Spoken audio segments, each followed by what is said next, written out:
ഇന്നെൻ്റെ വീഡിയോയിലേക്ക് എല്ലാവർക്കും സ്വാഗതം. ഇന്ന് ഞാൻ ഈ നോട്ട്ബുക്ക് ഒരു ഷോർട്സിലിട്ട് നിങ്ങൾ കണ്ടില്ലായിരുന്നോ? യെസ്, ഇത് ഞാൻ ക്യൂട്ട് മിനി നോട്ട്ബുക്ക് എന്നായിരുന്നു ഇതിൻ്റെ പേര്. അതെ, നമ്മൾ 20 രൂപയ്ക്ക് ഇത് ഉണ്ടാക്കിയത്. അത് എങ്ങനെ ഉണ്ടാക്കേണ്ടത് കുറേ ഞാൻ ആലോചിച്ചിരുന്നു. എങ്ങനെയൊക്കെ ഇവർക്ക് അറിയണ്ടേ?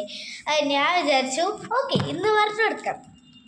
ഞാൻ ഫസ്റ്റ് എന്നാൽ ഞാൻ നിങ്ങൾക്ക് ഷോർട്സിൽ പറഞ്ഞു തന്നിരുന്നു എങ്ങനെ ഇത് ഉണ്ടാക്കേണ്ടതെന്നൊക്കെ. അന്നേരം ഞാൻ ഫസ്റ്റ് നിങ്ങളൊരു ഇതിൻ്റെ പേജ് എടുക്കുക. അതിൻ്റെ ശേഷം ഞാൻ പറഞ്ഞുതരാം കേട്ടോ. നിങ്ങൾ പേജ് എടുത്തിട്ട് ഫസ്റ്റ് ഇങ്ങനെ മടക്കണം. അതിൻ്റെ ശേഷം നന്നായിട്ട് ക്ലിയറിൽ മടക്കണേ. അതിന് ശേഷം നിങ്ങൾ ഇങ്ങനെ മടക്കണം. ഞാൻ പറഞ്ഞല്ലോ അതിൻ്റെ അളവിൻ്റെ അനുസരിച്ച് മടക്കിയാൽ മതിയെന്ന്.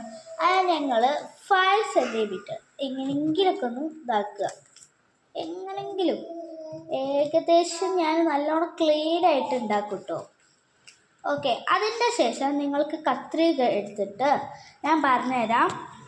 കത്രിക എടുത്തതിൻ്റെ ശേഷം നിങ്ങൾ നല്ല ക്ലിയറിലായിട്ട് നൈസായിട്ട് ഇപ്പം വെട്ടാൻ തുടങ്ങിക്കോ.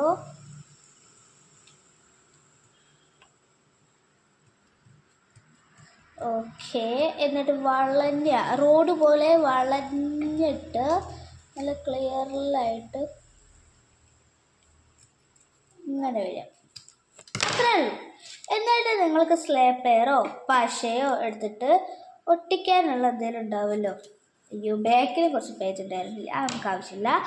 എന്നിട്ട് നിങ്ങൾക്ക് ഇവിടെ എന്തെങ്കിലും സ്ലേപ്ലെയർ ഉപയോഗിച്ചിട്ടുണ്ട്. ഞാൻ സ്ലേപ്ലെയർ അടിക്കുന്നത് അതിൻ്റെ തുമ്പഭാഗം, കറക്റ്റ് തുമ്പഭാഗം ഇത് നോക്കിക്കേ, തുമ്പഭാഗം ഇങ്ങനെ അടിച്ചു.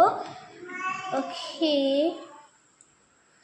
എന്നിട്ട് നിങ്ങൾക്ക് ഇഷ്ടമുള്ള എന്തേലും ഇതാട്ടോ, നിങ്ങൾക്ക് ഇഷ്ടമുള്ള എന്തെങ്കിലും ഇതാ. ഞാനിവിടെ ഒരു റെയിൻബോൻ്റെ ചിത്രമാണ് വരയ്ക്കുന്നത്. ഓക്കെ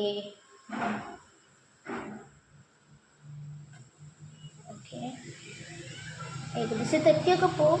പക്ഷെ നിങ്ങൾ അതൊന്നും മൈൻഡ് ചെയ്യാതെ നന്നായിട്ട് എങ്ങനെയെങ്കിലുമൊക്കെ ഒന്ന് വരച്ച് ക്യൂട്ടാക്കുക. ഓക്കെ, നമ്മൾ റെയിൻബോൻ്റെ ഏകദേശം 4 എണ്ണം വരച്ചിട്ടുണ്ട്. എന്നിട്ട് ഇങ്ങനെ മേഘങ്ങൾ വരയ്ക്കുക കേട്ടോ. എന്നിട്ട് എഴുതുക. അങ്ങനെ നമ്മൾ നേരത്തെ നോട്ട്ബുക്കും ഈ നോട്ട്ബുക്ക് റെഡി ആയിട്ടുണ്ട്. നിങ്ങൾക്ക് എൻ്റെ വീഡിയോ ഇഷ്ടപ്പെട്ടെങ്കിൽ ലൈക്ക് ചെയ്യുക, സബ്സ്ക്രൈബ് ചെയ്യുക, കമൻറ്റ് ചെയ്യുക. Bye bye.